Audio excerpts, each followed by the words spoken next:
Well, here we go. I think I am ready. I hope you guys are ready because we're gonna hopefully get into some nice code today. So, I hope you're ready. Yes, let's get going. Hey, AZ, nice of you to join us today. And looks like you're the first one in today, so you got that one already going for you. So, before we start, I at least already created a project in Unity, completely empty project, to be honest, because I really wanted to just do a prototype of a character controller with some simple things, just like some platforms, just to do jumping, wall jumping, stuff like that. Just those episodes that I have, those stream episodes, if they have actually ever watched them afterwards. I hope not, but it looks like it did. I think my connection just dropped for a bit. I'm still here. Are you guys here? Because it seems like I just disconnected. Okay, cool. Stop. I think we should probably get going with the way that I usually want to start my projects, and is by using my package manager and adding my own little package from disk that I have here, and that's my editor tools that I made myself, which I did for the tutorial that I have on YouTube about how to make your own project setup and don't have to do that every single time you do start your project. So that's what I will start with and basically say, create my default folders. There you go. And that means that my scene that I have here, I will copy it over and basically just paste it there. There we go. That means we don't need this one anymore. Bye bye, gone. So the project setup has already started, and that's in the correct place for me. Then I will also need materials. So I'm going to make a folder for that. Materials. So let's do it nice. Materials. I will need some uh, physics materials, I would say, because I want to have different types of platforms just to show a little bit off of how that would go. And for that, I will want to create, first of all, where is it? Always have to look for that. It's not material. I want to make one that is frictionless. So it has no friction at all, basically. So this goes to zero. That also goes to zero. Your platform is gonna, you're doing fine. I hope you're having a little less anxiety about your project, Diederik. So if it gives you too much anxiety, I think you should maybe give it a rest for now and then come back to it when you're. Uh, is it me? I always have to look like a ton of time for where that damn friction material is. So this one would be a sticky material. And to get a sticky material, basically you would have set to 2 maybe. So it's just a little bit more sticky. So now what I want to do is I basically want to create first an empty thing with some platforms. Platforms thing, I want to create a 2D object, and that will be the sprite. It would be a square, simple square, nothing too interesting, nothing too serious. Yeah, it is normal to have project anxiety, and this is for your school project, if I'm not mistaken, Diederik, right? You have anxiety for that, right? Oh, and before this thing, it will be just will be let me see, fast platform there, a platform where we are not sticky. And for that, you will create, where is it? Where do you put it again? Here, my yeah, frictionless material. Where the heck do you go again? Not there. I always have to look for that shit. It was, where was that? On my rigid body, I guess. Need to have it a rigid body. Yeah, it needs to be on a rigid body. That's what it was. So let's put a rigid body 2D on it. Seem to use that a lot. So that needs to have, where's my material? Where's my material? Info? No. Where is it? Should be there. It's because my body type is not correct yet. Sorry. Body type is going to be a static one, and then my material goes to frictionless. Why the heck is it not working? All right, I'm getting a little upset here because it's the simplest things that should work already. Yeah, okay, maybe I just select it like this. Why the heck doesn't it know it? I created a physics material, or is it not a physics material 2D that I made? That could be. Let's remove these. I probably used the wrong option. That's something that happens to me a lot. I don't know about you guys, but I have that quite often. And it's just to create, where is it then? 2D then? Yeah, there you go. See? Figured it was wrong. Frictionless. So this one goes frictionless. That will be 0. That's why it already also had an option that I didn't. So there you go with the other one, and it will be sticky. So this one will have a friction of 2. You can also do bounciness, for example, if you want to make something that bounces basically off of your platform.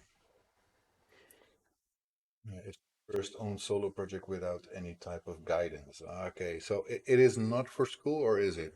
Um, well, it was not about the question that you sent, right? The question that you had, like you have a concept, and how do you go about from concept to creating actually a game, right? That's the question channel that I saw before.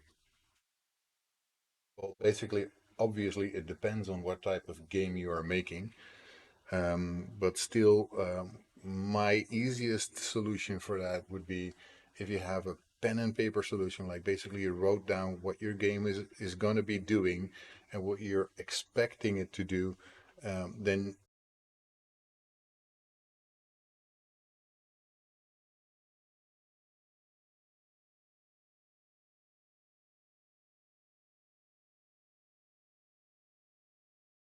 my main protagonist, is that a person? Is it a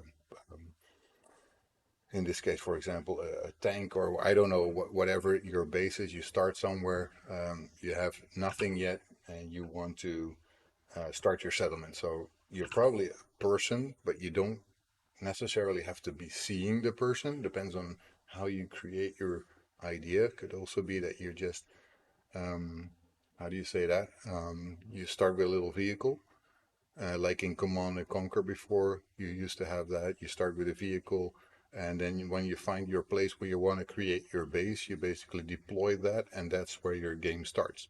So then it's not, yeah, so RTS, figure out how to bring everything together. Well, basically, what you will start to do if you do this, for the beginning, I would just totally not think about graphics. It might sound stupid because one of the first things I did was actually create some graphics. But then I started doing this from a game jam where we already were looking into, with a small team of 3 people, we were looking into making a game about Greek mythology, but in this case, it was about a different character, not my daughter, obviously. Um, but so we were already looking into a concept of a platformer with some characters from Greek mythology. So from there, I basically had an idea of what I wanted to do. We never made it because it was really pressed for time and stuff like that. But what you normally would do is you block out what you want to make. So you start with simple as possible kind of level, which is going to be basically what I'm going to do here. Like I'm going to just have a prototype of a block, and that's the player. I'm going to have some platforms that's going to be some just simple bars. That's it. And vertical basically. And that's where you're going to test out all your functionality. And what I'm now going to try and do is basically in this stream, try and create as simple a platformer as I can do. So basically, what I would say here is you start with a floor. You need a floor, right? Because your character wants to stand somewhere. If you're going to go for RTS, like you said, usually it's more like an isometric view. So you probably have a plane and you do that on a 3D kind of world. You could also do that 2D, obviously. That's also possible. But then you have to figure out how you're going to position that. But basically, you can start the same kind of way. You start with determining you want to use a 2D plane, you want to do a 3D plane, you want to do it isometric, top down. You can do several kinds of setups.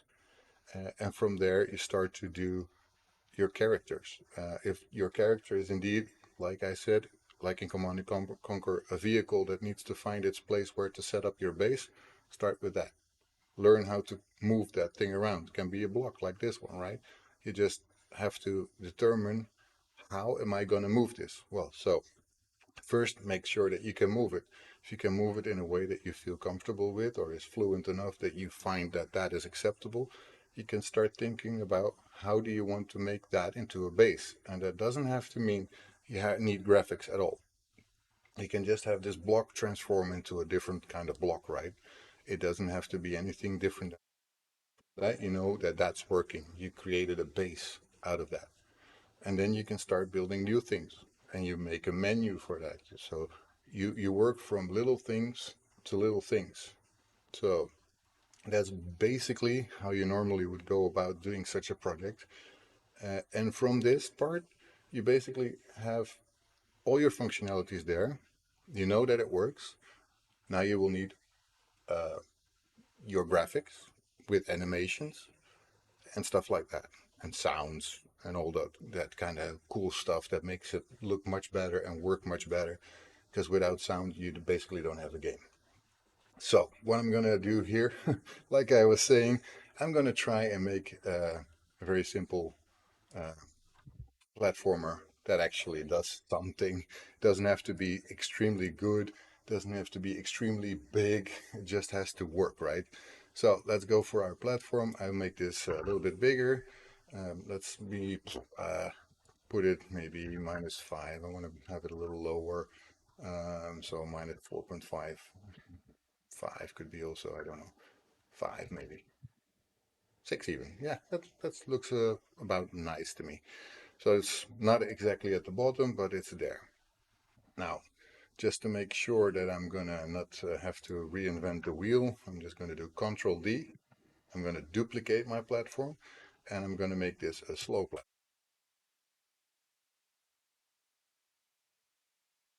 So this slow platform should have a different material, as you can probably imagine already, and that should be my sticky platform, right? All the rest is the same. And to make sure that we don't do anything dumb, we don't just need a rigid body 2D, but we also need, and I always forget about the box collider. Those naming things for me is sometimes a little bit hard, but those box colliders should be basically standard around this thing. And just to make sure here, sometimes I forget about gravity and shit like that, and you don't want this to go just down on its own. So I don't have that because I have it static, so that should work. So my slow platform needs the same, a box collider 2D, and yeah, that's basically the first part already there. So we will want to have a color for our slow platform that's a little different. Maybe let's put it to a dark red or something. So let's put this to 5, so it's basically next to the other one, and I will zoom out a little bit so it stays in the frame. And let's see if I miss anything in the chat. nothing yet, so that's good. And from there we keep going. So yeah, you can do a lot of different things here, of course, but this is the basics of my platforms. And because I don't like repeating myself, I will put this in some prefabs. So I will put a fast platform in here, and I will put a slow platform in here, right there. Boom. So now I can just create new fast platforms, and I probably will use most of the time fast platforms and not so many the slow platforms, but I will be using this for the rest of the time. So let's save this so we don't lose our work. And now I would like to basically just create my player, which is going to be also a square. And let me give him a color because, hey, we want our, what color do we want our main protagonist to be, right? You guys have a suggestion? Which kind of color do you like?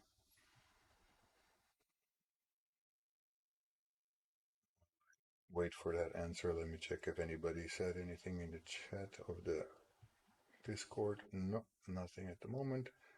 That's fine. Red? Okay, red is good. So it's already red, so that's good. And let's rename this little fellow into player. So we need to probably position him a little bit better. And I like to use basically the positions that are a little bit easier to understand. So let's go. So let's put him at -4 or something like that. -4. Uh, Put him at -5. That's too far. Minus. Figure out where he is. Let's put it 0 then. No, that's not good enough. 1. He will fall to the ground when he's done anyway, so that's good. Let's put a box collider 2D on this guy. And let's put him a rigid body because we'll always need one of those. And then we're already basically good enough to have him at least fall on top of this thing, right? So, yeah.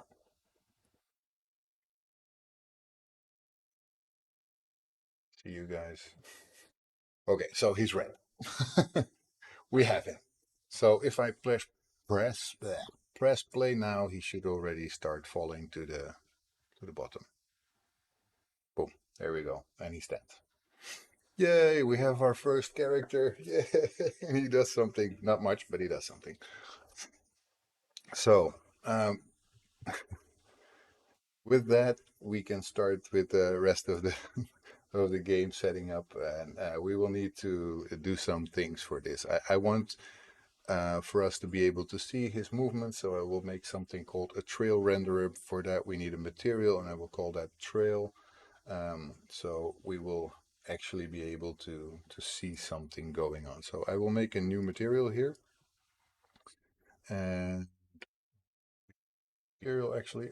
Let's first create a folder for that. It's more graphic material in this case. So I call this graphic. And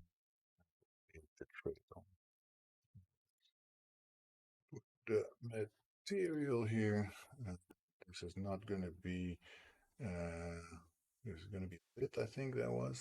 So under this one, then lit.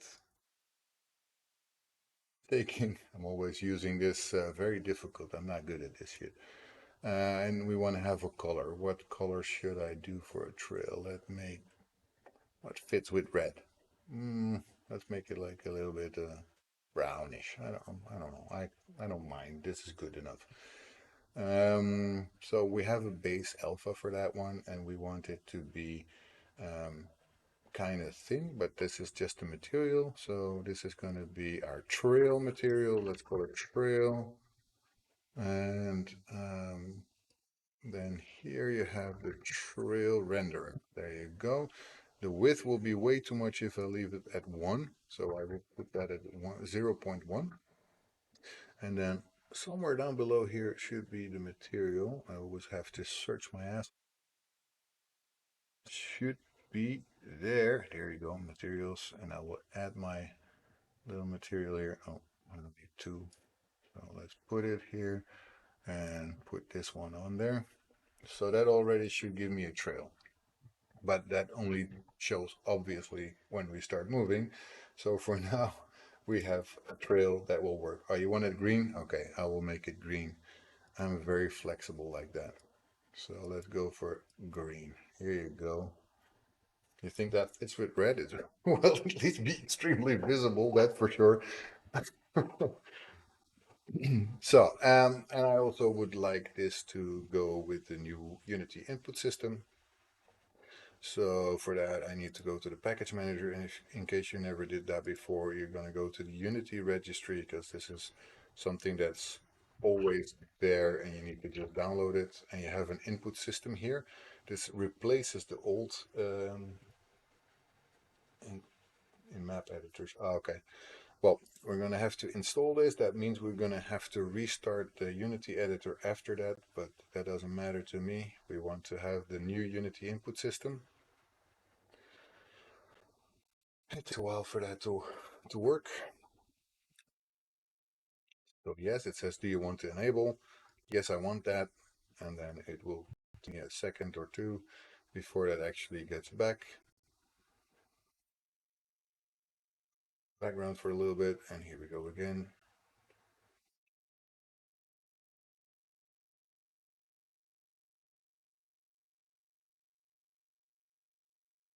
Do you guys have any jokes you want to share in the meantime? Because this always takes the longest. That's the only thing I cannot make any smarter or faster than this. So here we go. We're back. So we just had that installed. And for making sure that everything is correct, we always should look here in our input manager if this is correct. Package here. This is always the thing that you need to not forget because I usually forget that and then nothing works. But you need to create a settings asset and then everything should be okay. So now we cannot use the old input manager anymore because it's basically been replaced by the new Unity input system. So then what we want to do, obviously, we want to create for our little player. Let me collapse the other thing. I usually like to collapse everything that I'm not using because it basically makes it easier for me to see what I'm doing. So we will have to have, where is it? Player input manager. No player input. We're going to make player input. We need a new asset for that, so we're going to have to create one. Create actions, that's where you do it. So let's call it, what do we call this? Input actions. There we go. From that, it looks like it went to the wrong screen. That was not the end idea. We have already got a move, a look, and a fire. That's standard. I just want to remove this stuff. I don't need an UI area for this. All I want is the player ones, and I have a move that is already set up with the left stick gamepad and the WASD controls. That is pretty standard. And you can always also use the arrow keys. So it's pretty easy. It's a way to set up your project to work with different kind of input devices. You can use your standard keyboard like I will be using for today. But if I were to connect um, my PlayStation controller, for example, it will immediately work as well. And you just basically are able to play with different types of controls. So that is pretty useful, and I'm usually pretty happy with that. So let's save this. And then we needed to do, where was that again? Not where that I needed to create the source code for that, but I never remember where I do that. Here, thing itself, there was an option to basically create all the code. I always forget where you do that. Control Games. Any of you guys know this? Then maybe it was here. Ah, there it was. Generate C sharp class. There we go. So now we will get a player CS. Created one error. What's the error? Okay. Okay, then I will not rename. Then I will rename this from player to player inputs. It's fine. We'll be reloading the domain. Well, we should have the C sharp class player input. Find that where you are. There you are. So that is what this will create. It's quite a lot of code already. Don't worry about it too much, but it has the code that you need for doing your player input. And it's pretty useful to have that. So now you'd say, Max, we still don't have anything. Nothing will move. What the heck did we just do? Nothing interesting yet. Now we're a little bit at least. So I will start first with a new script that I will be calling my whole thing. I have to move that around.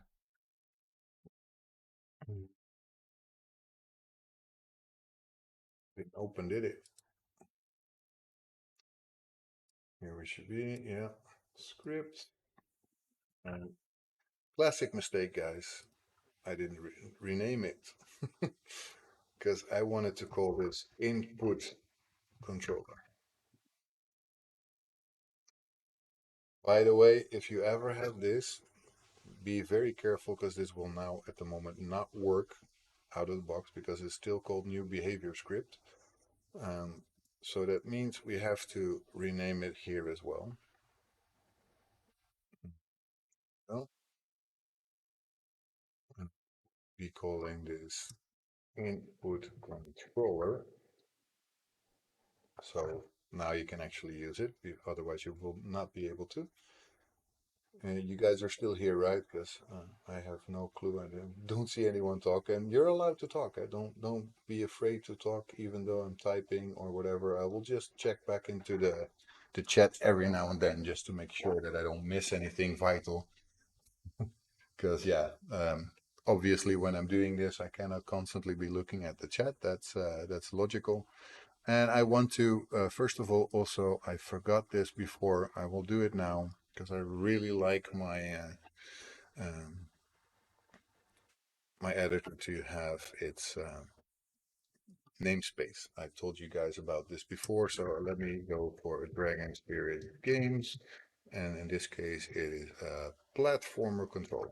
Platformer controller. So that will be my default namespace that I will have now all over the place. And just because I just did that, I can go into my code and do it here. Namespace Dragon Spirit Games dot platform controller, right?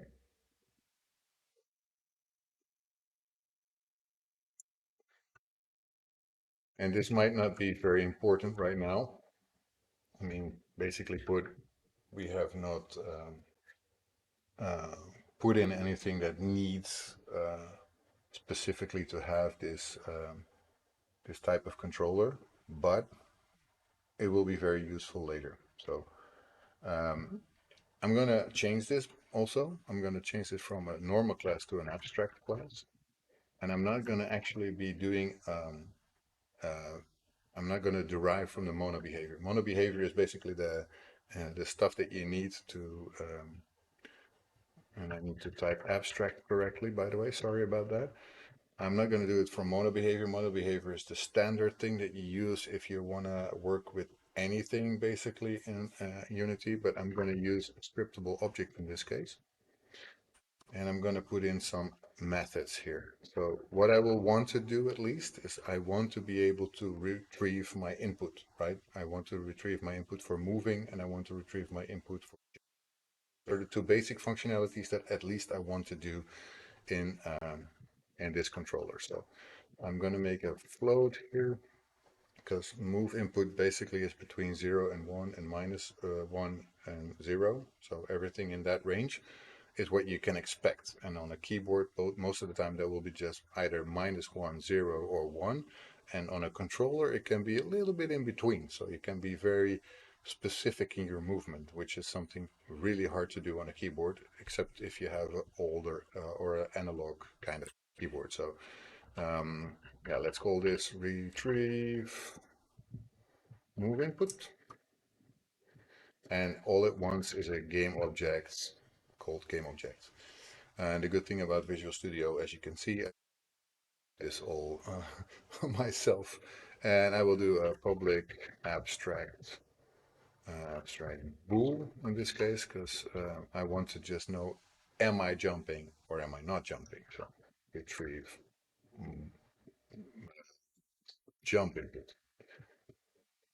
And it's the same thing. It also wants a game object. So now you think maybe, what am I doing with an abstract class? What is that supposed to be doing for me? Well, uh, oh, you want me to hydrate? That's a good thing. Cheers. Basically, why am I doing this? I am doing this because I want to have input for not just me as a player. I want to have this extendable so that I can also create an input for an enemy, or I don't know, an NPC that just walks around, right? So not just my player should be moving, but I want also AI characters to be able to use this input controller to my keyboard controls, but just walk or jump within parameters of what it can do. So um, here we go. So now that we have that, obviously we want to put that on our player, um, but not directly, right? Because why would you want an input controller? It's a scriptable object and it basically does not do anything yet. So for that, I need to make it a player controller, right? And this player controller will basically derive from my input controller. And I think for all purposes, I'm going to create a folder here just to make it a little bit nicer. And I will call it controllers. So I can basically move this script around. Visual Studio will complain a little bit, but I don't care. Give me a second. And then I will create a new one and call this player controller. But you can already see where this is going. From player controller, I can also move to making this an AI controller or an empty controller or an NPC controller, and it will do exactly the same kind of thing. So yeah, this has changed. Reload, that it moved it to the correct place. This one is gone, obviously, because we don't have it anymore. And as you can see now, my namespace is getting filled automatically, so I don't have to think about this anymore, which is something that I personally really like. Because there's one thing that you can always go wrong with, that is having uh, to do your namespaces, otherwise it cannot reach the other thing. So now, because we derived this from the input controller, that means we have to implement the methods that we are using in the input controller, right? So it's already telling me it does not implement abstract members for retrieve jump input and retrieve move input. And it's pretty easy. For me, it is control dot. For other people, it's usually, but it's for me this. So you just implement abstract class, boom, there you have your methods. These ones we're gonna need for sure, right? So, um, and to make sure that you can make this a scriptable object, we're gonna need an asset menu. And of course, that has a file name. And this is super nice that this always works so easily because there's a lot of options here that I always forget. So player controller is the name of this thing, and it has a menu name as far as I know. Yep. And that will be basically, it's going to be an input controller, but then also a player controller. So you will have everything together. So if you put a new input controller there, it will just know that you have a menu with several different items. Can you add JavaScript or C sharp code? You can, at least basically, default it is C sharp code, but you can use some JavaScript along the way, but you will have to call it from your C sharp.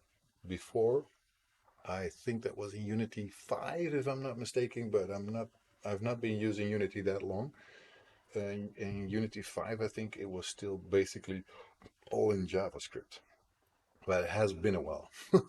So nowadays, I don't think that's the case anymore. I don't think you use JavaScript.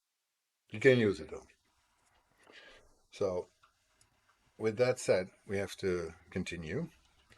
And will we need at least? So the player controller will need at least to our input settings. We have player input actions that we need. So we have a player input actions. I don't know if did I make it player input actions? I think so, but I'm not 100% sure. Player input actions. Uh, it's called player input for me. Player input. And we call that our input actions. And for that, it's important to realize how you named your input actions, because that is the thing that you're. Basically, this is a private, so if you want, you could put it like this. A lot of people do that. I personally think it's obsolete because private is by default. So anything you want to not expose to your editor or to another class will be private. Anything you want to expose will be public. And if you don't want to have it exposed to another class, but you do want to have it in your editor, you just serialize the field. That's basically how I do it. I prefer to use as little public as possible, but sometimes I just cannot avoid it, right? So that's what I at least will need. We will need input actions to know what we're actually what we're handling here. And also I will want to know if we're jumping. So is jumping. That's something I will also need. So that's the two variables that I need already out of the way. And then I would say that there's a on enable. So as soon as the script gets enabled, we want to make sure that our input actions get set. So um, that means we need player input, new player input. That's what we want, right? And uh, we want to make sure that we have, I think it was called player. Yeah, I can reference that if I want to, because I don't know for sure. Because just to show you, so where the heck is my mouse? There, my mouse was not moving. But we have our platformer controller here. And if you look here at the player input, this one, then you see that this action map is called player. That's the one I'm referencing right now. So your input actions dot player, and from there you can see your different things that you can do. So here we have move, and I will probably just want to delete these things because we really don't need them. I'm going to remove these and add an extra binding actually that we're going to call jump, and to do a path where we listen. That's the easiest way to do this. And then I just press space to do our space bar. So now my space bar is connected to be jumping. And we can do another one, and this one I cannot obviously bind the same way, so I have to do it with the gamepad, and usually that's button south. As on the PlayStation controller, that's an X, or on an Xbox controller, I don't know which one that is, but different ones. So now I have my move and my jump already set up, and I can use them within the code. Just have to reference my input actions, my player, and then from there I will be able to enable that. So that's what I'm going to be doing now. Here we were. So we want to enable these settings. That's the first thing we want to do.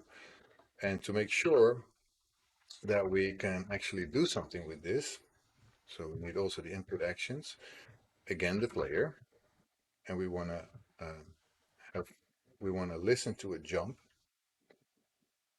um, event for started, and then we're going to create an action that we don't have yet, and it's called jump started. Nothing more than that. Um, and for that, I first need to go back here and actually save, because otherwise I will not know. There we go. You will see that it will now recognize jump, because it wasn't recognizing it yet. And then, yeah, we can do whatever we want. Hey, Letterborn! That is nice for you to join. I didn't know you were here. Sorry, I was a little bit busy. Um, Currently coding for homework. Ah, nice. What are you coding? Because if you can you add brain.js to your project, your NPC character will have random chats because brain.js is basically a nice AI library. Well, the thing is, if brain.js is a nice AI library, what you might be able to do, I don't know if they have an API, we might be able to connect to their API. And if that is possible, you can just call the method, and you can do that from whatever language there is. So coding exercises in Java, I got to calculate the Euclidean norm of a vector that the user can input in the current exercise. Sounds interesting, but I'm not that great in Java. I would still be able to write it a little bit, but it's been a while. And yes, that can be tricky sometimes for sure. Anyway,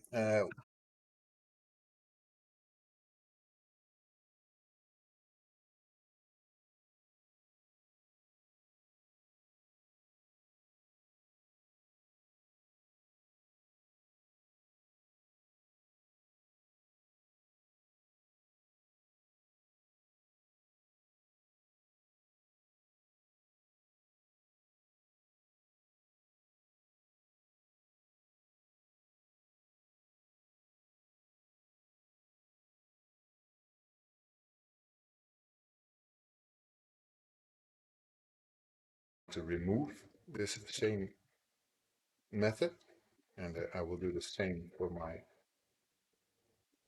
jump cancelled. That's also jump cancelled. And this might be something you don't see every day, of course, so I will try to keep it as close as possible to what you might see. And we will implement these methods later, so don't worry about them yet. We don't need them yet. So now you will get some error message, but that's fine. We will figure that out in a moment. Yeah, I think we just lost our connection again. It's it was unexpected game there because she came in and we just jumped for a bit. No, it was not your fault. Don't worry about it. Unexpected game there.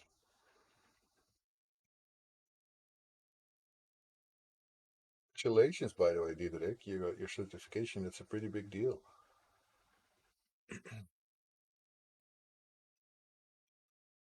So, yeah,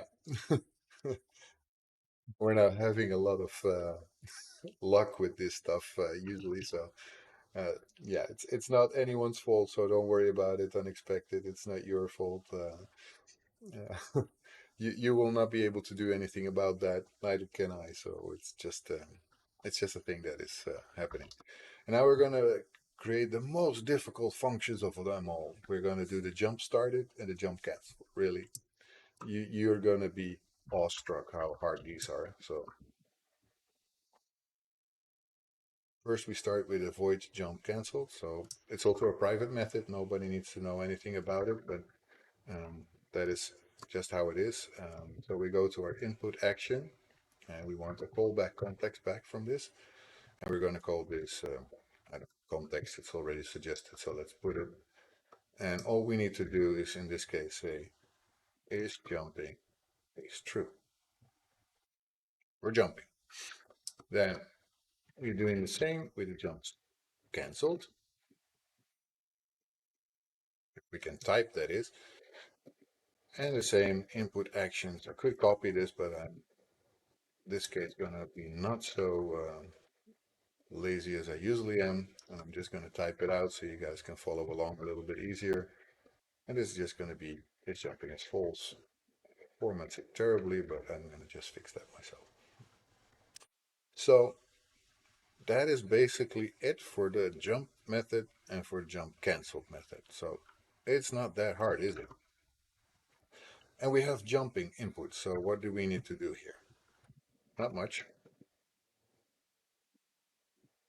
We just want to know if we're jumping. That's all we need to do.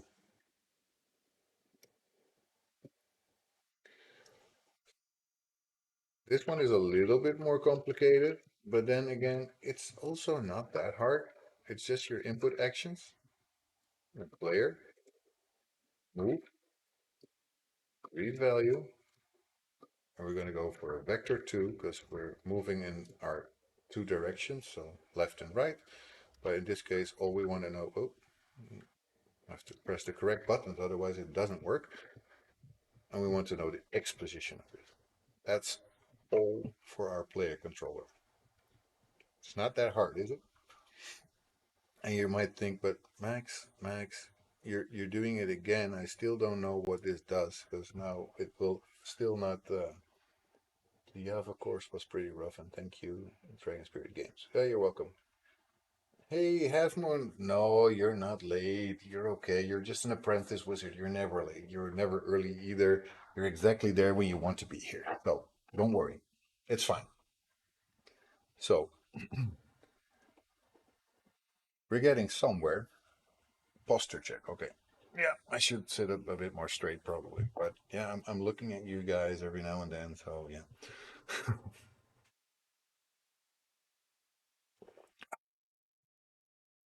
So in order to go further with this, we're going to have something for this, and that's scriptable objects.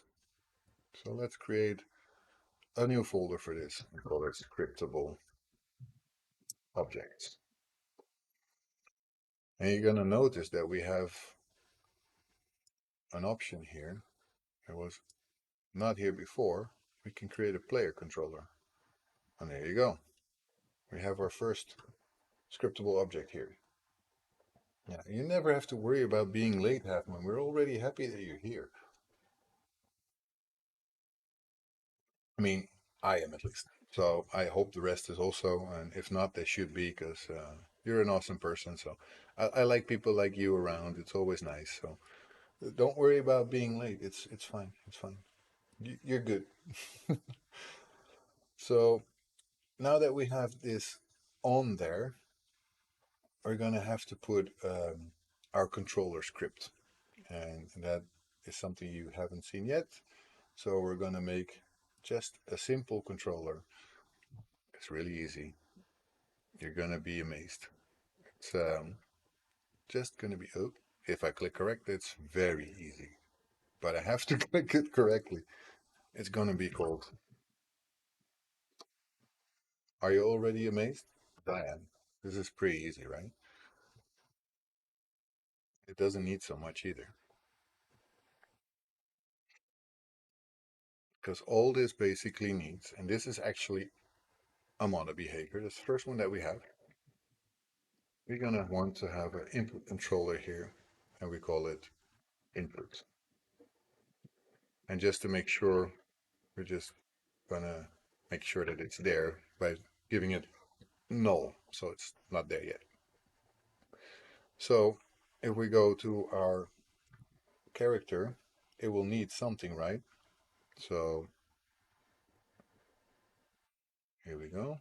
We're going to add our controller, and it needs an input controller. So what controller would it need? Well, the player controller, of course. And still, this does nothing. I hear you think, but what the heck? Why do you take so much time to do nothing? Well, because now we're going to create capabilities for our player. So capabilities. And what do we want it to do? Well, first of all, I'm going to want it to move. Right? That's what we want it to do. I want it to move. So that's one of the first things that we're going to have a look at.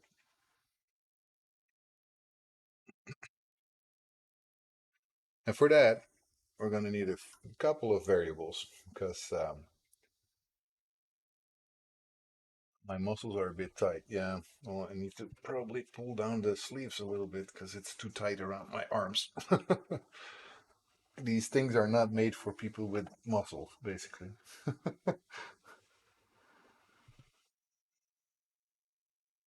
I have to catch up on the chat every now and then. It's a little bit less interactive, maybe now because I'm now looking more at the code, and if I'm looking at the code, I cannot see the chat because, yeah. How is your game planning coming along? Unexpected game day. Yeah, you're also working on a game, right? So how is it going? We've been talking a little bit, but that was mostly about me, so I feel kind of bad because I was just talking about my grant and how it's going, and in case you guys don't know that yet. Hey, Shano, you need a second screen for chat. Yeah, it's hard to keep up, really. I'm trying my best, but you, I think, have a lot more viewers than I do, Shano. So for me, I sometimes can get away with not looking at the screen for a bit, and just typing my code or stuff like that. So uh, thank you for showing up. It's been cool that you're here. I really like that. I'm trying to set up my player controller anew, so I do it in a blank project, so it's a little bit easier for me to go about doing the functionalities. And what I'm trying to do is separate all the concerns. So I'm making a controller that I can use for AI and have to also be able to use it for NPCs, but also for me. Yes, new input system. So as you can see down here, I have a player input system, and basically all it has right now is a move and a jump. And yeah, those have been set up pretty easily. I think you probably already know those little things. It's pretty easy. You can set up the bindings really easily with just a few clicks. So you can prepare for using it for a console, but also for your mobile phone and all the other stuff. Lurking here, I'm doing work and not being chatty as always. Hope that's a no, Letterborn. It's unacceptable. Of course, that's okay, Letterborn. How am I still having to tell you that it's okay if you lurk? Everything is fine. I'm super happy you guys are here.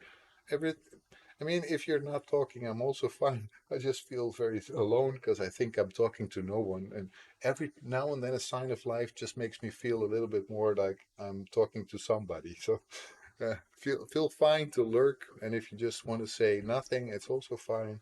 If you just say something once every hour, it's also fine. I'm trying to be here for about 2 hours, so we should be able to get some stuff going. Um, an issue with the PS5 DualSense right stick axis. Well, Shana, unless somebody gives me a PlayStation 5, for me that is not an issue right now. I don't have a PlayStation 5. I don't have a PlayStation 5 controller. I have no way of testing that damn thing anyway. So for now, I don't think I will probably release anything that I make onto a PlayStation 5 or any PlayStation for that matter. I think I'm going to start just with Steam. And if I feel like the game might work on consoles, I hope it will. And I might look into getting it out for a console, but then I will handle that problem. And yeah, the new input system is pretty easy to use. It's a little easier than using the old input system. Of course, you can still just check at the horizontal and stuff like that, and it would work the same. But I like the event-based setting much better of the input system that they have now. Yeah, still there's still stuff to do. Every controller has horizontal right stick and vertical right stick, but dual sense it's swapped. Sadly, this is Unity issue. If you run it on Steam, some may have dual sense control. It's just a heads up for future. Yeah, thank you very much for letting me know because I might run into that problem later.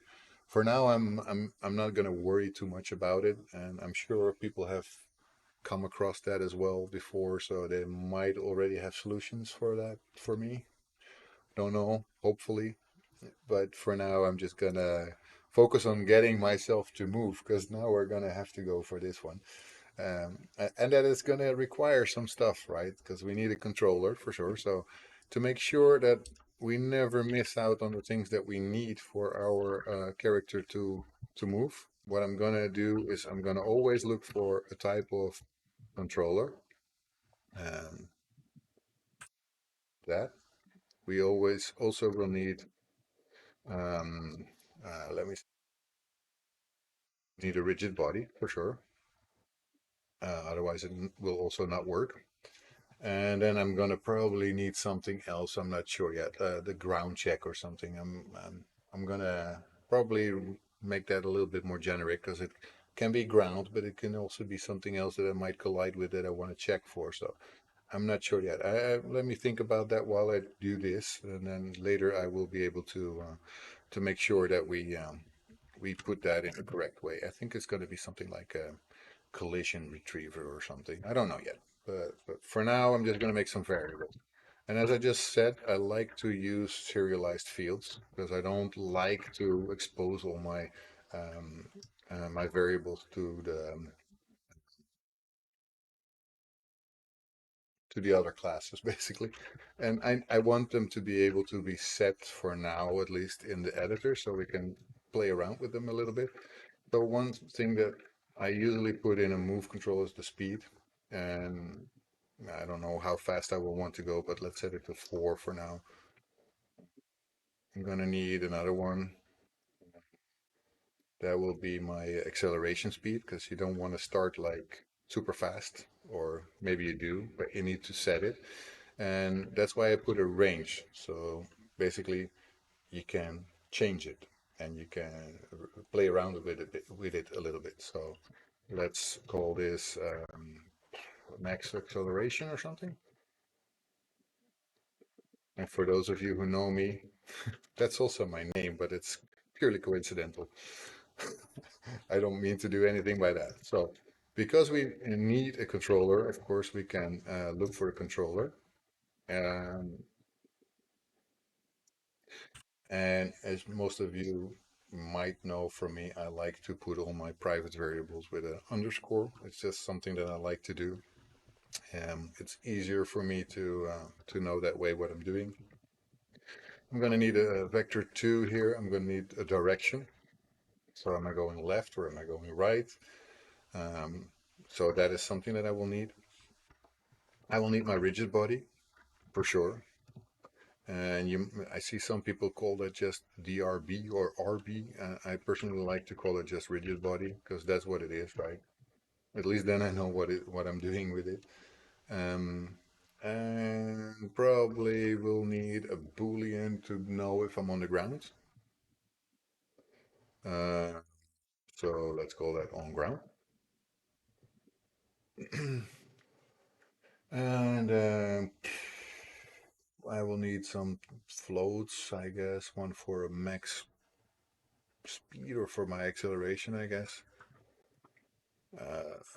Floats. Let's do my acceleration. That's one that I for sure want to have. And beyond that, at the moment, I have no clue. Maybe I will need more, but I will figure it out as I go. So I will need a wake method because I want to make sure that I instantiate the things that I definitely need. And that will be for amongst one of the things, my rigid body. That's just a get component, nothing more than that. No, it's getting pretty easy this way. It already tells you what I need. Oh, one lion. There you go. Missed the chat for a bit. I told all of my brothers to do a sleeper tap after a wrong chat. I came here to say hi, but then I got my thought interrupted from a different stream. Do you have any Bluetooth devices connected to your PC?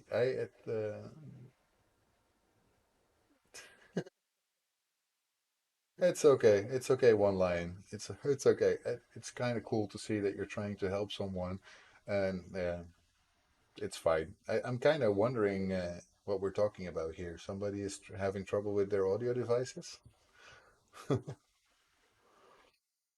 Anyway, welcome, one line. One welcome. It's okay. don't worry about it. And you're usually lurking in my stream, so I'm quite happy that you're just talking, even if it's not meant for me. It's all fine. So let me continue with what I was doing. So at least I don't feel like I'm not getting anywhere. So next one is the update method. I sometimes remove this one, as you know, that's not in my scripts by default. I removed that. Did that before in my tutorial about this because I usually don't like it. So what we need to do now is we have our controller and we want to know what is the move input in this case. So in this case of the game object, and that way we will know in which direction are we going, right? And that makes me remember that I also will need to know something about my velocity. So I'm going to make another variable called desired velocity, I think. I'm going to have something like that. And that's a vector 2. So I'm going to add it here. Desired velocity. So how fast do we want to go, basically? And then obviously I will need just a velocity as well. And that's also a vector 2. So just adding some variables that I know I'm going to be needing because otherwise I will never get there. So that means we can set our desired velocity now to a new vector 2. Um, uh, Let me think if I do this. Should be the direction dot x. And then for the y position, it's just 0. I don't care about that. And that's going to be times maximum between two speeds.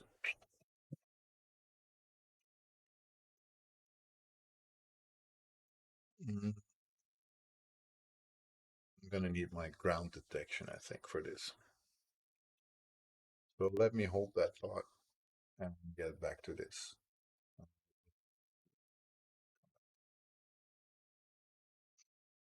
So,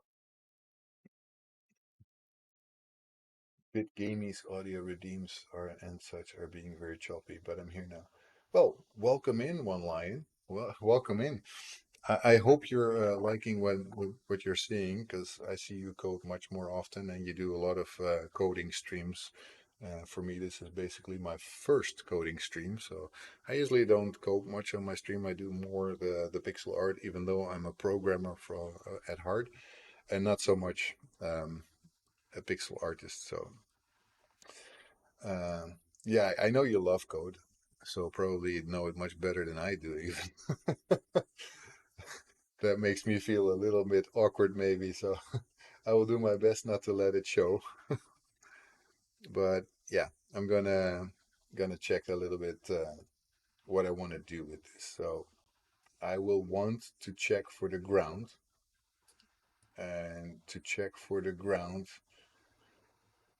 um, need something called, how do I call this?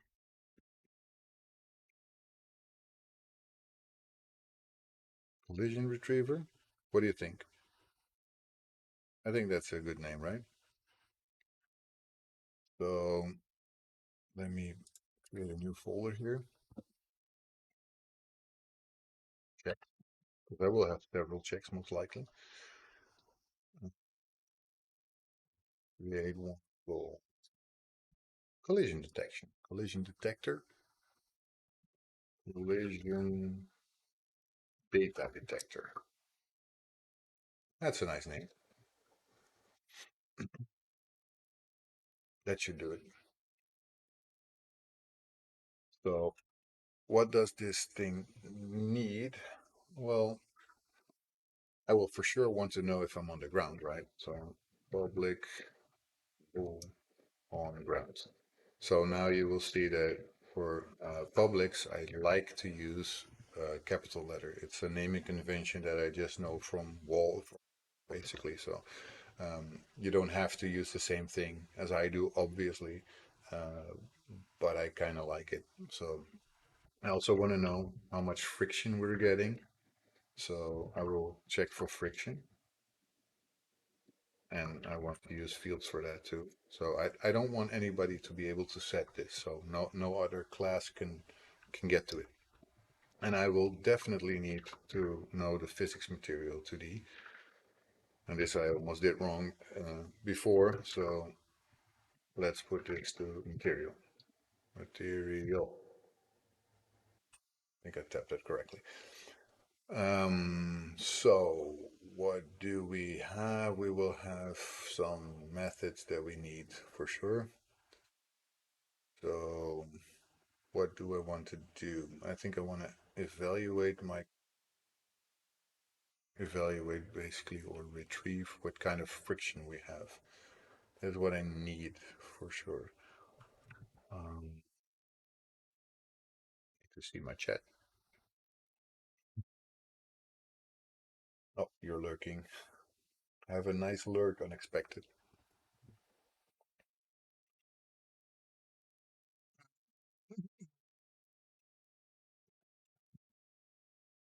Yeah, there's no conflict yet. It's fine. So we have our material, we have our on ground check, and we have our friction set. So that means we will want to check our collision enter 2D. And again, that private keyword that I just hate too much. And what we want to do here is we want to evaluate here our collision. So our collision, of course, we want to know what did we collide with basically. And we're going to retrieve or evaluate friction. I think retrieve friction, also from the collision. Set up two physics materials 2D, one sticky, one frictionless. So based on that, we should be able to tell later what we're actually doing there. And of course, we will also want to know what to do with it when we stay in the collision. So basically, it's copying. I don't have to type that over and over again. It's going to be the same everywhere. And we want to have and remove that damn thing. Void collision exit to the damn motherfucker. Keeps doing that, and I don't want it to. But this one has a different thing. Here we want to reset things, so we're gonna go on grounds is false, and our friction will be 0. Because if we're not colliding, 0, not 0, oh, if we're not colliding with anything,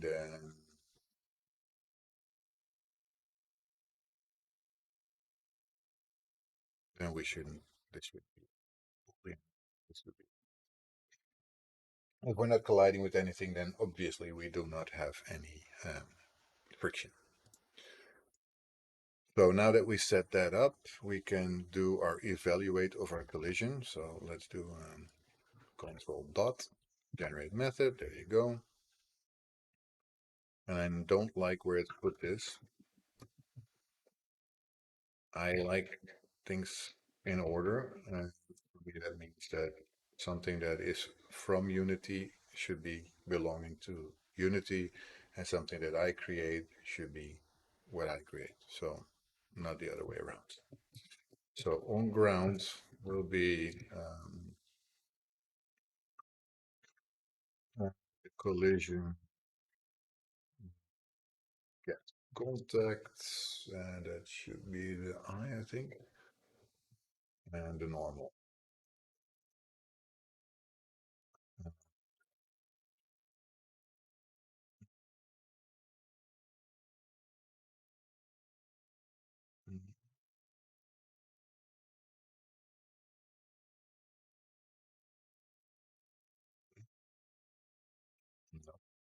I'm not. But obviously, we do not know yet what I is because I forgot my loop. I'm 0. I is smaller than the collision dot contact counts. Yeah. Then my on ground. Then we need to use this. Uh,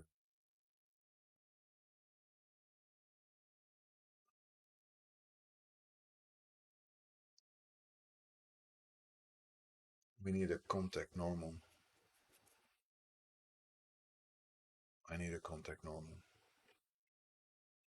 because there's a normal that you can get, and if you have never used this before, you wouldn't know this. So this is something that I just learned from doing it before. Contact normal.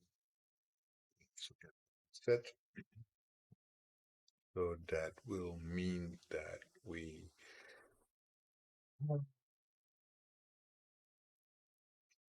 yeah we need to do that's going to be before this. We need to calculate our contact normal, which is our collision dot get contact, and that is the I. See, that's what I was thinking. Doing it wrong, and that's my normal value. So this should be my contact normal dot y, and it should be greater or equal than 0.9. And if you're wondering what the contact normal is, that's basically the distance that you have for your contacts to the floor. See that anything looks quiet so far? Guess that been dropping more because I don't think I just dropped 44 frames at all. I think I dropped more than that. So I must have been dropping more frames. That's okay. Anyway, we do what we can, right? So now let's create our retrieve friction method. And again, I don't like where you place that damn thing. And I don't like that you put private in front of them either.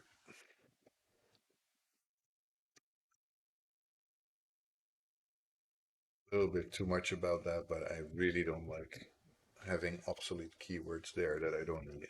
So for the friction, we will need to figure out what we're colliding with. So I need to know from my collision rigid body what material we're using. And I know that that is my shared material. So from that, um, if I have a material, I can tell the friction from the material. So I will know if I'm on a quick or a slow um, platform. So initially, let me set my friction to 0. Then if I have one, not null, then I set my friction to the material friction. So that is something I will definitely need to do my ground checks. So now we can go back to our move and continue this. So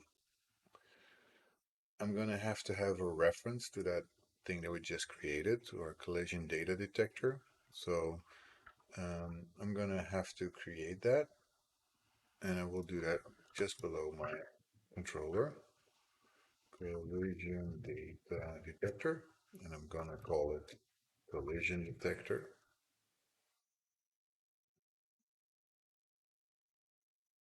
like that. And obviously we will want to have that collision detector is get component collision data detector, and because I will actually want that to be there, I will also add it here to my required components. So I need a collision data detector in this thing. And seem to be missing a bracket. Yes, of course. There we go. Makes sense. Makes sense. chat is still quiet, so I guess you guys are all in awe of what I'm trying to create here, which I don't know why, but I am doing my best here to create something in a short time.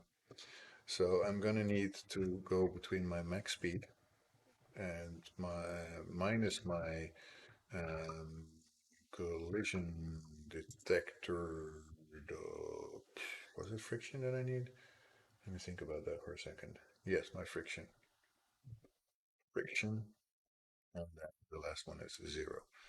And if you're wondering what is this function do, basically it goes between two numbers. So I want it to go between my friction, my max speed minus my friction. So if my friction is low, then of course my max speed will be basically how fast I go. And if it is 2, for example, in the sticky ones, then it will retract that from my speed and I go a little slower. So that is how that works. Um, so now that we have that, we need to have a fixed update as well, because I want to have a little separation of that. And I will check first if we're on the ground by checking my um, collision detector dot on ground. I will set my velocity to my rigid body velocity. There you go. I will want to know what my acceleration is, and I will know that by checking if I'm on the ground, and if I am, then I will have my max acceleration, and otherwise I will have something that I haven't created yet, my maximum air acceleration. Because we also need to be able to move in the air. So let me generate the field for that. There we go. And there, make it serialized and then make a range out of it as well.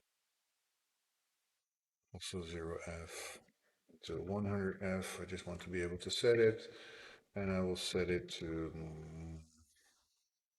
we're slower in the air, right? So let's say 20. It's just an estimate. I'm not sure if I'm going to keep it at that, but you're going to do beauty mystically fantastic. You're talking about me or somebody else? Because could be that you're just typing in the wrong chat. You never know that one line. You did it before. Wouldn't be the first time. Um, so what else do I need? Hmm, I'm gonna need to change my max speed sometimes. Uh,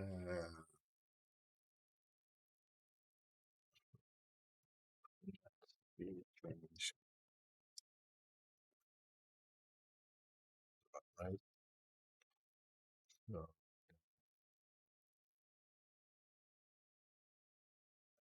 change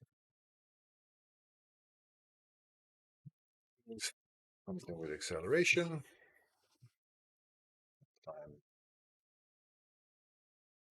Stay. Where was it?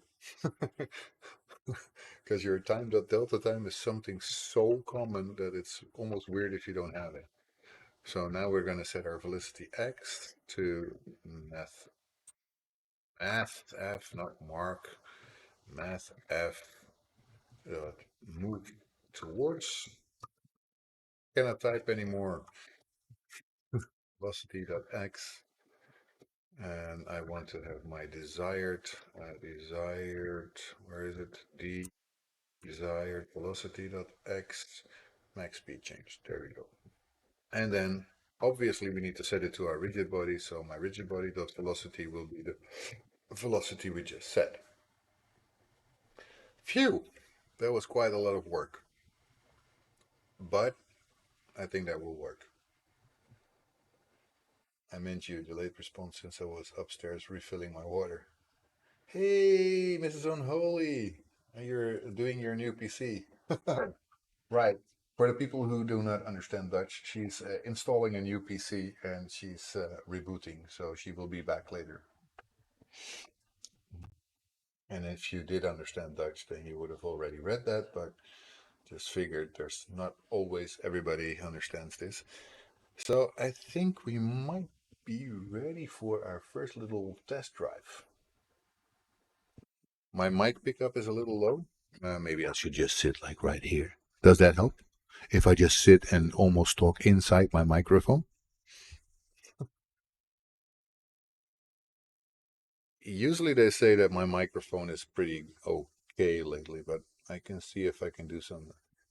I had you at 100% and everyone else around 3%, and you're barely louder than them. But yes, that works. Might hurt your neck as well. Yes, it will. Let me see what I can do to gain a little bit. There's some filters you can put on that, I think, but that makes it maybe a little bit too much. I think I already have it at maximum, so would have to put my dBs higher. Let me, how do you do that again? Filters. I never know which one to put on that. Gain. Let me put that on, let's say 5 dB. Let's put it on 5.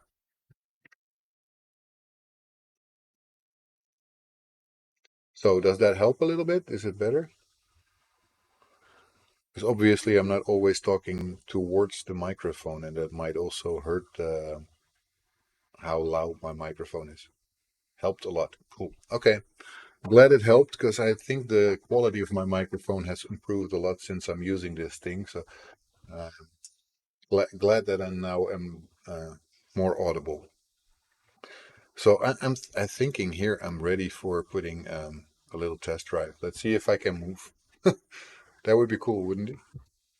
We haven't tried this yet, so we're going to have to add our capability here. So we're going to be able to move. And as you can see, those range things that I put on it are now here as sliders. So once I play, I can easily change this to see what it does with my speed of moving. And that can be very interesting to do, right? Because from that, you can quicker select your settings and know if it works or not. But let me hope that this works, because this I'm doing this live, can also have missed something. So let's see. Hey, you guys, we're moving. And as you can see, I'm slower on the sticky platform. Oh, that's something I forgot. I always forget those things. In your, I think it's in your rigid body, right? In your rigid body, you have where is that thing? Constraints. I should do the freeze for the position of Z. Anyway, it's funny now, but if I would do that with Gaia, then she would just fall flat on her face, and that's not very nice. So you don't want to have that happening. So now that we just created our first little capability, you see that it was not that hard after we did our initial setup of the code, right? So we created something pretty easily. We just make it, um, I'm in love with this PC. Everything is so clear and fast and wow. That is nice to hear. Happy for you. Congratulations, Mrs. Unholy. I saw that you had a new PC, so I'm glad for you that it's so clear and fast. Always like that. So I don't know if you missed it, but we just wrote the code for our player controller, and we were able to test it, and it worked at once. I'm pretty happy about that because obviously that's always something to see if it happens, and it can very easily go wrong. So we can actually move, and I like that.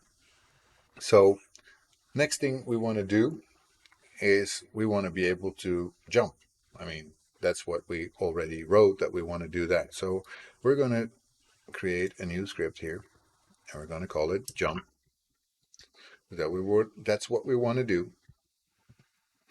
And once that is loaded, I'm going to open it up in code, and we're going to continue. by making our next little thing right where we were. So, what are we going to have to know for jumping? A few things. So, let us set up first a couple of variables again. So, we start again with a serialized field. And as you can tell from the previous script, I'm a big fan of range. So, let's put a max range of 100 and a low range of 0 for our float over height of jump. So, how high can I jump? And for the beginning, I will just set it low to 3F. And in case you are not so familiar with coding, F stands for floating point. That means that anything here, it could be 3.5 F. And if I put 3.5 and I forget the F, it will just give me an error. So, for example, if I do this, and you see the red squiggly line, it just means this is wrong. Can do it without the F, but I think it's good practice to put it there. It's just basically because, yeah, I will want to know that we're actually using a floating point. And with 3F, I cannot make the mistake. And I will just start off already with what I did before. I need a require component here. What I always want to know that we have here is we want our controller to be here. We also will want our type of rigid body, and we want our type of um, uh, is it collision? What is it? Collision data detector. We want that thing as well. Because if we don't have them, we're fucked. We cannot do anything. Serialized field, we need more of those. I want to know how many jumps I can allow. So for that, I do not need 100 because that would be a lot of jumping. But let's say the maximum of jumps would be like 5. And I'm going to put a jump. No, that's going to be an int, not a float. This is always going to be a normal number. So max jumps, right? And I will initially set that to 2. So I don't want to jump more than twice in the air. Might set it a little different. No, let's call it max air jumps. Just so I know that once I'm in the air, I'm able to jump. And then I will set it just to 1. Then I want to set gravity, and I want to set different gravity for going up than for going down. I want to go down faster than I want to go up. So also let's put a range on that and put a 0 to 5F on that. So 0F, 5F, and let's call this, so this should be a float because that can be anything in between that. So I want to have a downward gravity, downward gravity, downward gravity. Let's set the initial 1, 2, 3F. So this should go down a little faster than it goes up. So the serialized fields range again, 0F, 5F. We're going to do a float here too, and we're going to go this upwards gravity. And that should be a little less, so let's say 1.7F. Just spitballing it here. And then for the ones who have done this kind of thing before, there's this thing called coyote time, and it's a common term that you see a lot in platformers. And basically, what that is the time that you get before it really drops you. So basically, if I'm on the edge of a platform, uh, I would basically be able to just move over it a little bit and then jump. Because basically that's a forgiveness tactic as they call it. Because yeah, basically you give the player the opportunity to be a little later with his jump, so you're a little bit more forgiving with them. And it's very common in platformers, and probably one line you know about that as well, just as I do. We call that coyote time, so that's what I'm going to call it also. So I'm going to have a range. It's very slight. Should not be too much. So I'm giving maybe like to the maximum, something like 0.3 seconds for allowing them to go over the edge. So I'm calling this coyote time. Set it initially to 0.2 F just to see if that works or not.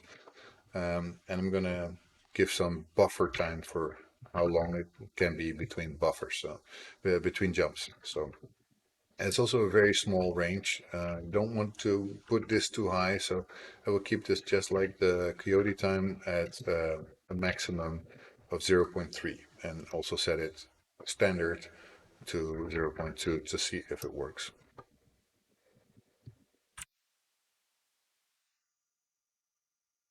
So then obviously we need our controller. We already said it before, we need it, and we're gonna put it. Then we're gonna need our rigid body, and I will call that rigid body. We're gonna need our collision data detector, and we're gonna call it collision detector.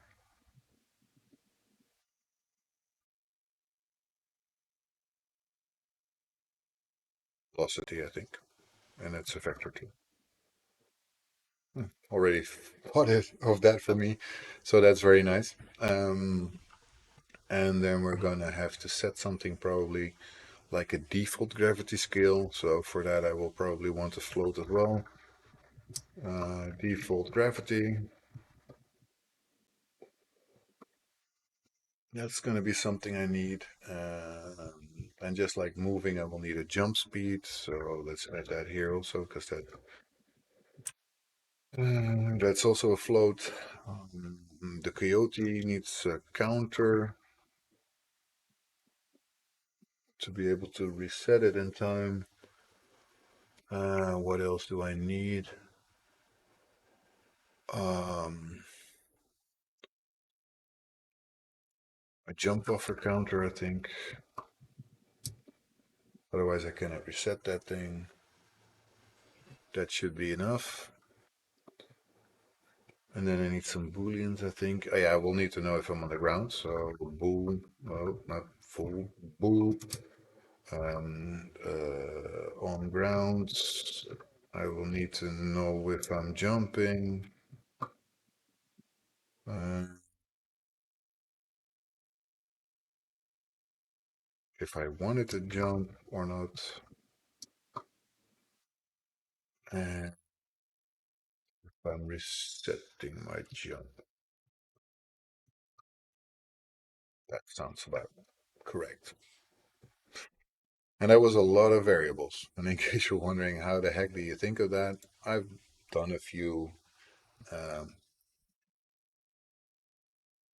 controllers before, so I know what I want. Thank you, and I will drink.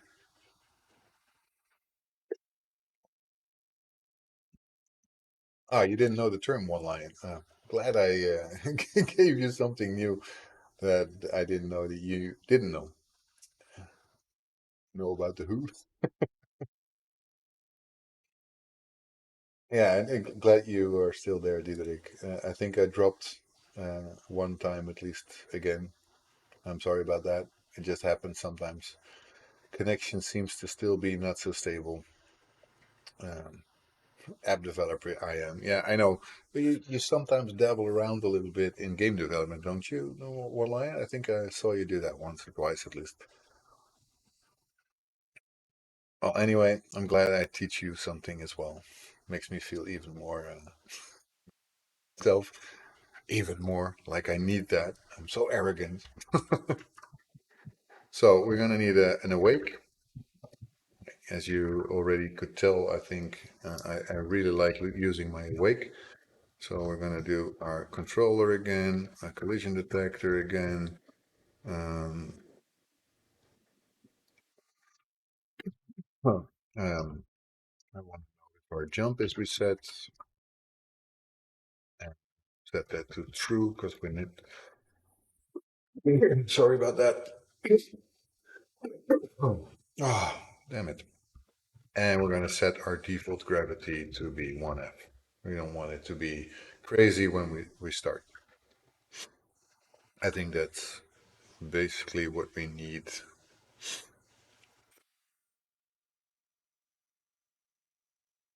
of our jump. Yeah, then we're going to do an update script.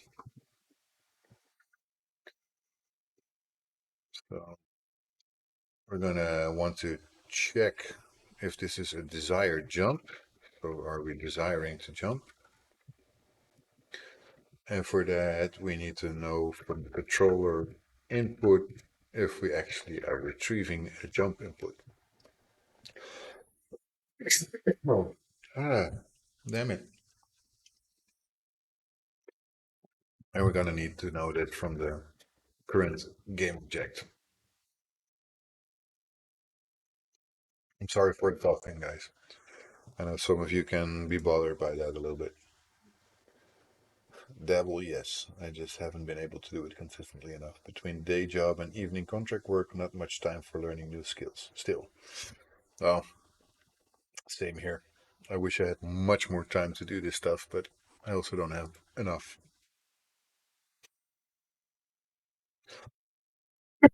So now that we have this, we can write our fixed update, right?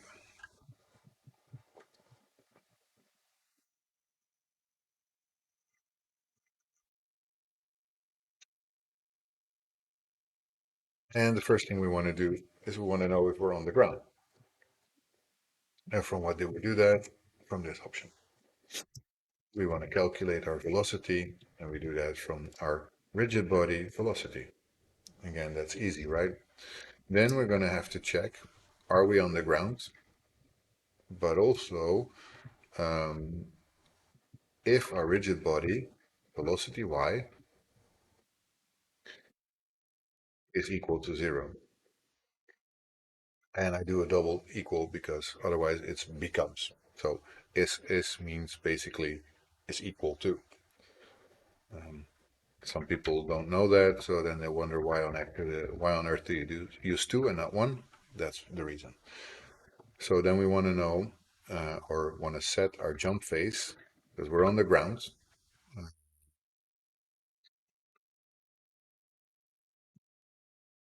Yeah, our jump phase. We don't have that yet, right? No, jump phase. Phase is 0. Don't change it. We'll introduce it. Don't worry. Control dot introduce it. Generate fields.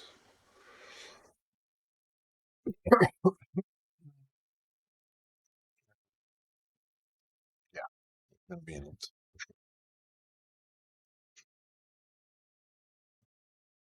Oh, damn it. Suddenly have the snivels all over the place. That's not very nice. Sorry about that. And we will need to set our coyote counter to be equal to our coyote time. And that might sound a little stupid, but obviously we cannot count down if we don't know what the time is that we have allowed for that. And of course, we're not jumping yet, so this jumping is false. In this case, the AI is not so smart because it thought it would be true, and that's not the case. So else, um, we will set our coyote timer, sorry, coyote counter to be minus equal time delta time. So we're just going to subtract from what we have in the Coyote timer our time delta time. So that's a real time time. It doesn't depend on frame rate or anything. So no matter if you have a fast computer or a slow computer, the Coyote counter time basically will be calculated in the same way.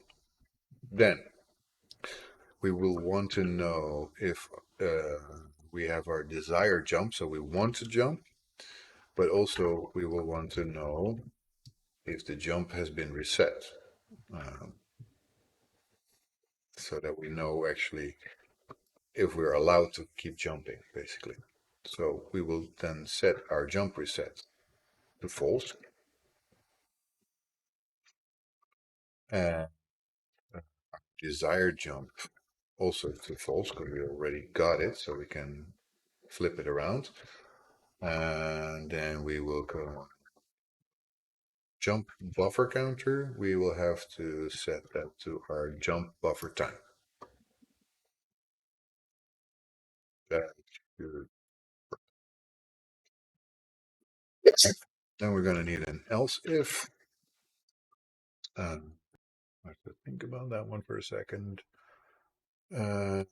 If we have our jump buffer counter bigger than 0,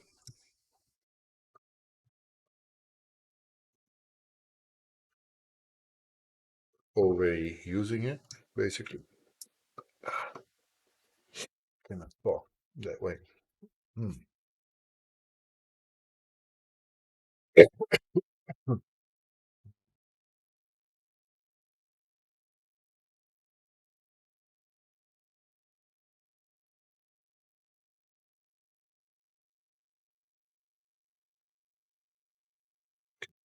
Uh, then we're gonna do the same, but then for our jump buffer counter, like we did with the coyote counter. So jump buffer counter gonna be minus equal time delta time. Uh, or else if this is not a jump that we desired, so not desired jump.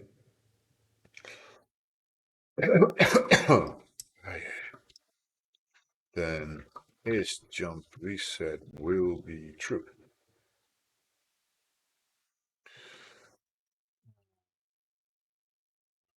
Anything else? No.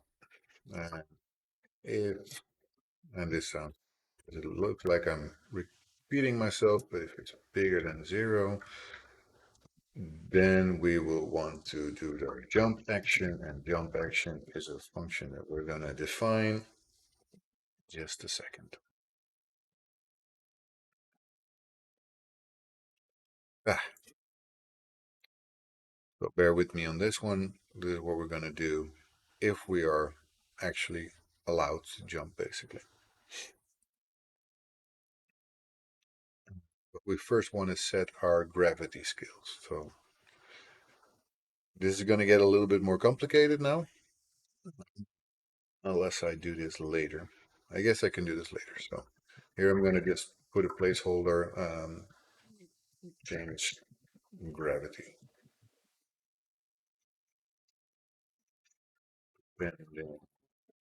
Depending on falling, jumping, or default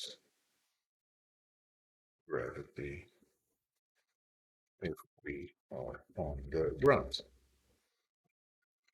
Okay, so let's start with our jump action instead, right? Because we want to actually be able to start jumping.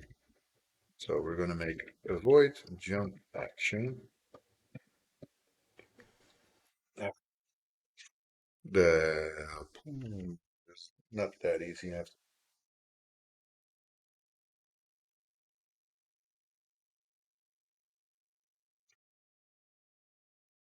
We're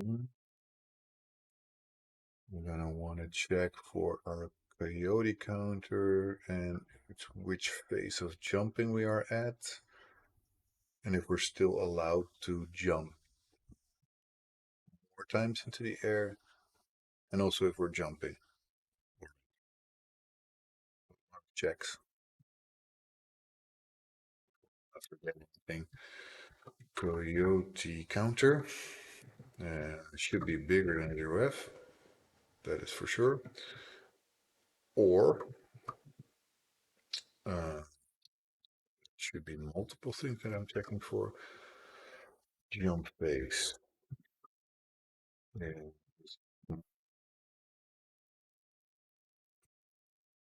oops. Uh, and is jumping. If that is the case, then if is jumping, we will want to set our jump phase to 1 higher. Then we'll want to set the jump buffer counter to 0. We will want to put our coyote counter to 0. We will want to put the jump speed depending on our gravity, I say. Yeah. That's square. Oh, this is hard.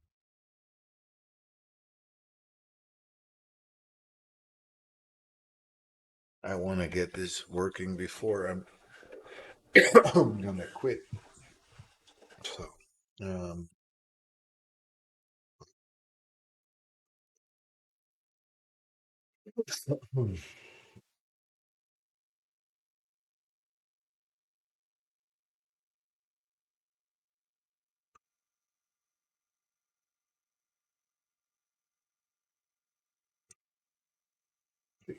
gravity dot y.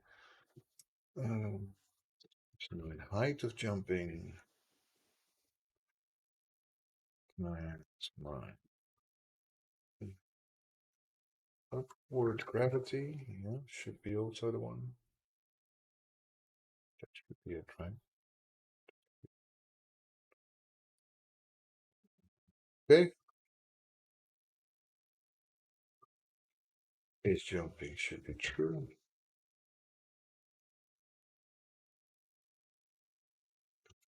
Hard.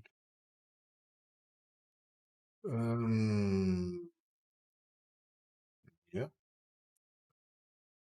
If my velocity y is bigger than 0f, then my jump speed will become the max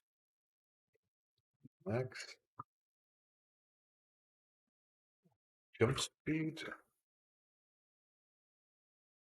minus my velocity. Right?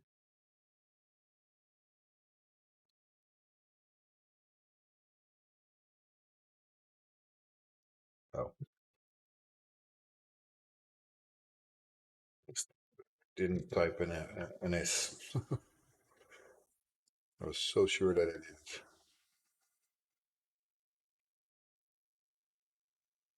Yoda sounds you like.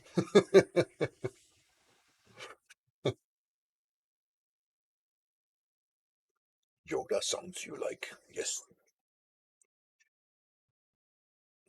So that should work. But I'm not done yet. There's more to check. Because also, if I'm going down, then my velocity is lower than 0. So if my velocity,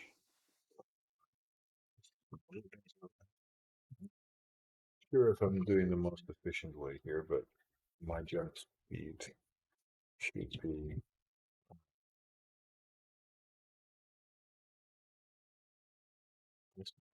the absolute value of my rigid body velocity.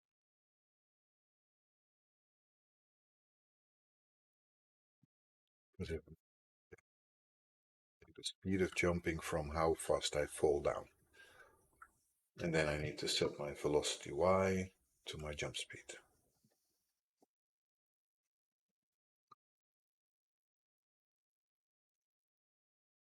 Okay, and that should be my jump action. Now I need to set my gravity, because if I don't set my gravity, we're gonna not see any difference in jumping. So let's start with if I'm retrieving input, if in retrieve jump input for this game object,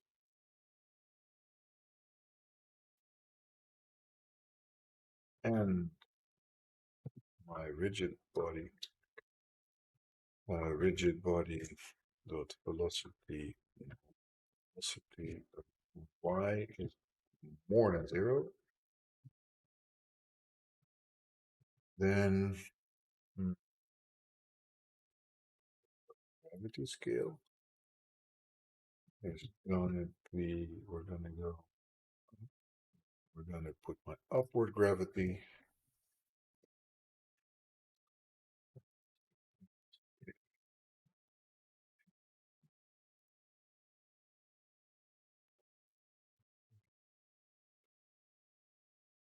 Retrieve, no, retrieve jump input for this dot game object. And rigid body dot philosophy dot y is smaller than 0f. Then we're going to go down. Yep, about right. Rigid body dot gravity. Oh, gravity scale. The downward gravity. If, and we need to check for this, it might sound obvious, but if my rigid body dot velocity y equals 0f, that's the only way I can know the body dot velocity dot y becomes my default gravity. No, I'm saying wrong. Rigid body dot gravity scale, obviously.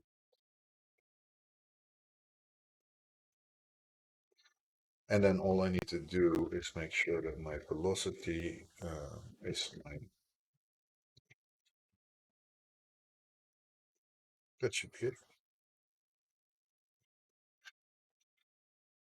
And if I did that all correctly, I should probably buy a lottery ticket. I don't want to jinx that though. I don't want to jinx that. So I'm going to have to be very, very careful with what I'm saying right now. Because if it doesn't work, then yeah, I'm going to have to debug. But let's see.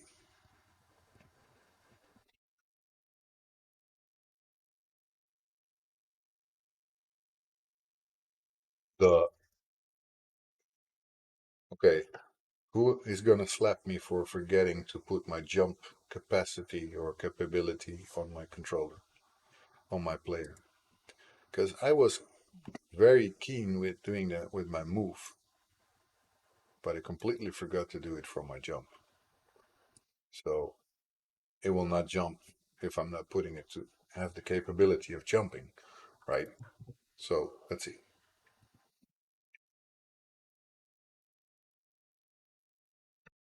Hey, there you go. Cool thing about this controller is that you can now see that it's actually jumping.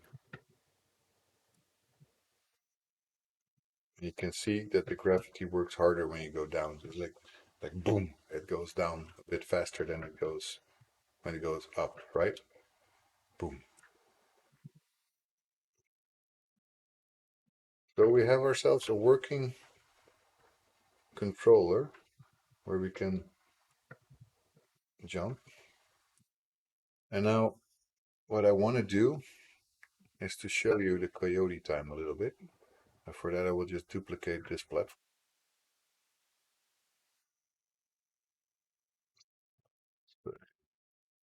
Put it to 0, I guess, and to -3.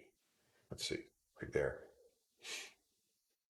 Just to show you a little bit what I mean.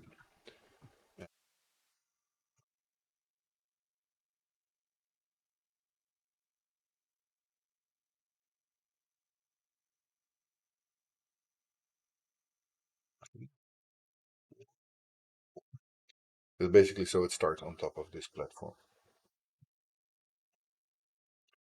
And now I will show you what I mean. So coyote time basically means that I can go like this and then jump. See? You see the difference? If I don't do that, basically I would not be able to jump here because I'm not on the platform anymore. So coyote time makes sure that you can jump a little later. A little later, not like all the time later, but see, I was not there anymore and I can still jump. So off of the platform and I can jump. This trail is just for showing actually how it goes. Well, normally you would want to jump right at the edge. You can jump a little later, it still works.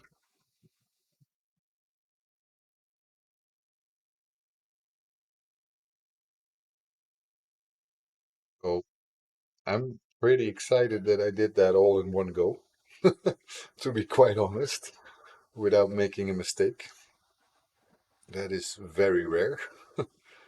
Um, and yeah, from here you can expand it basically by making walls and making some platforms to go vertical, so you can jump in between them, or jump and then go like that to go up. So that could be something to expand on if we want to see that. And if so, then um, yeah, what I could do basically is set this up so that you guys can see what it can turn into. Um, or maybe show you guys next time what I come up with. Because to do now a wall jump, I think I will need at least half an hour to an hour more, and then it will become extremely late. So, how did you guys like seeing this? Was it clear enough? Did I explain good enough what I was doing? Should I expand on it with for you guys so I can show you, for example, an enemy and that the enemy moves from platform to platform or something like that? Just keeps on the platform and just automatically goes left and right. Those kind of things are pretty easily to do from here. Hey, Devro, welcome, welcome.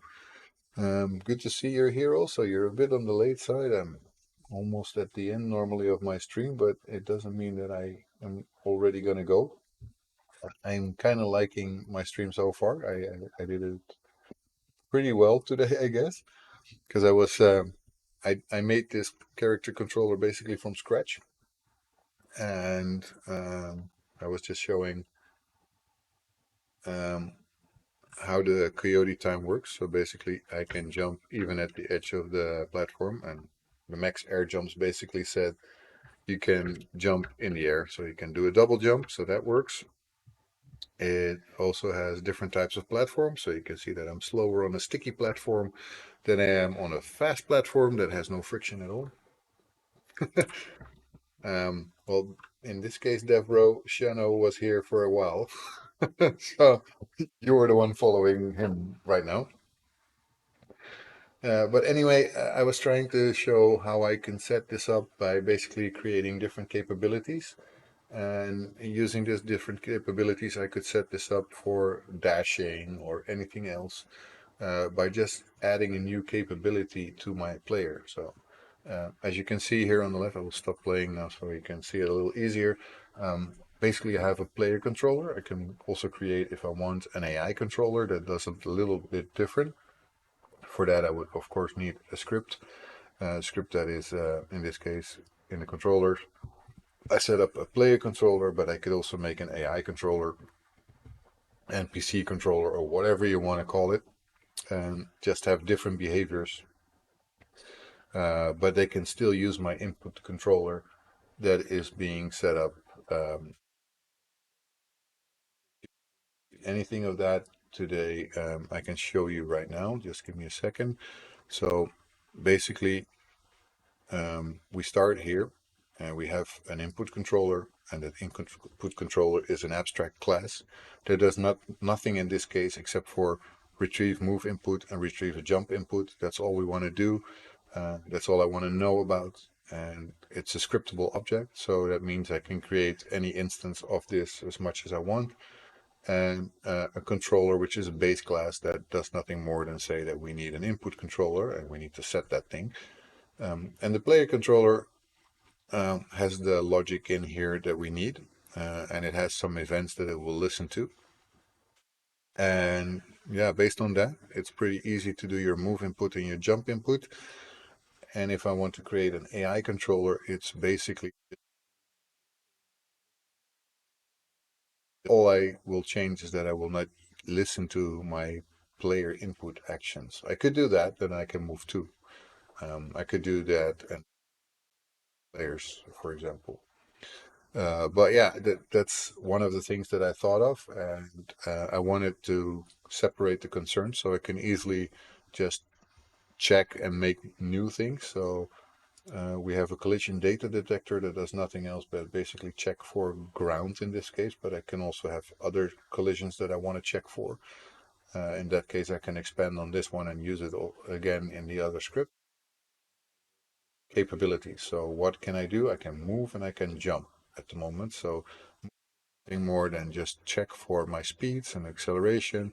I use my controller. So basically that's my input controller that I've set up.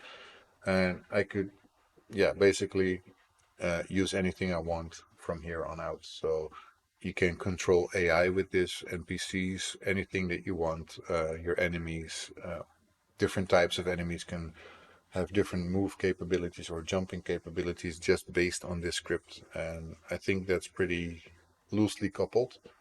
And I personally really enjoy it that way. So that, yeah, I can expand on this without breaking open all my code.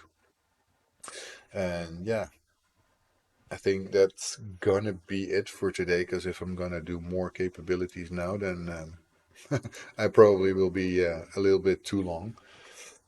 Um, because yeah, I've already been doing this for 2 hours. So this one I just basically set up to show that I can do the Coyote time and it works like I want it to. What I could also do pretty quickly is set up those jumping walls that I can go with a wall jump. But for making a wall jump, of course, that's another capability that I would have to write. And before I'm done with that, yeah, it takes a long time. So what did you think about this way of setting up a player controller?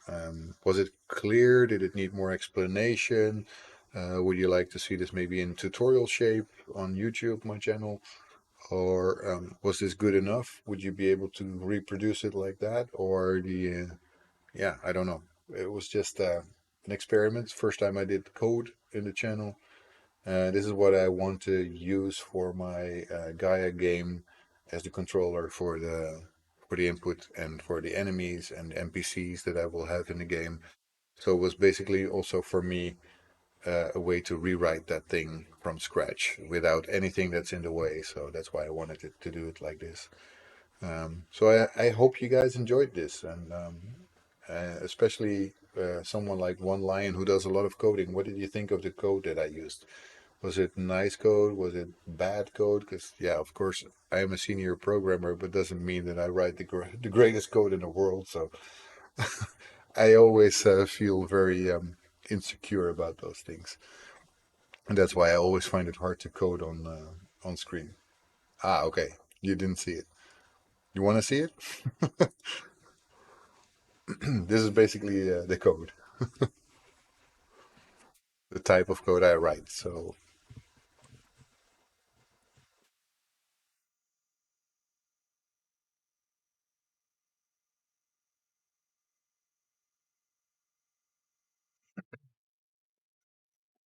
One Lion is always busy writing code. You're probably streaming himself too, right?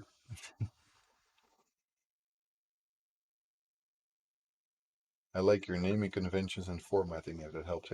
Well, it does help, of course. I like hearing from other people what they think of the way I write the code. I usually like to write my code in a way that I can read it without needing comments, because one thing that I really dislike about using comments in my code is that the comments usually stay and it becomes outdated.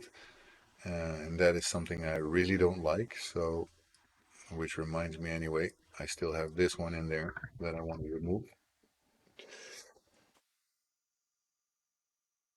Not streaming at the moment. Stream from 10:30, 3.5 hours ago, 1.5 hours ago. Ah, okay. You're finishing up your normal work day. Well, that's also nice. I'm gonna finish up my entire day today, I guess, and do some relaxing.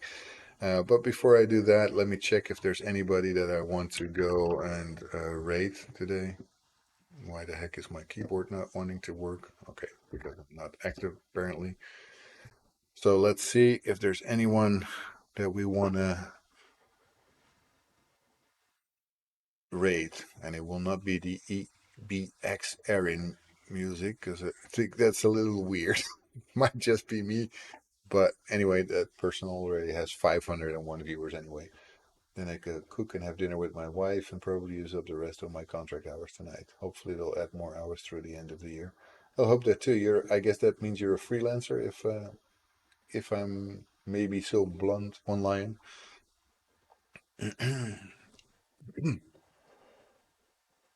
A moonlighter. Okay, okay. So I know exactly who I'm gonna rate. This guy is somebody I met at one of the game jams that I did from Game Dev TV this year. And I'm Shredder. He doesn't have so many viewers, so be nice to him. He's a very nice Indian guy who does a lot of different things, from Blender to programming to making games in Unity, but also to sometimes watching other things on internet and just talking about them. So I'm gonna raid him. I hope you guys will stay and raid him. That would be very nice of you guys. So be gentle, be kind. He's a super nice guy, and he will do anything for anyone. So um, let's see. Anyway, if he's active before I just do him and he's sleeping, that would be something. Uh, he's still active, so I'm gonna raid him. So there we go. Raid. Shred that. You're welcome, Diederik, and I hope you learned something from that. I hope you liked it. If not, please let me know what to do different next time. If you want more in-depth tutorials or something, then please also tell me. It takes a long time for me to create those, but I would be very, very much into creating more tutorials if people like it. So, without further ado, I'm gonna send you guys over to Shredder. So I hope you will be very kind to him and maybe grace him with a follow. I'm sure he will like that. He's absolutely awesome. So see you guys next time. Thank you for being there.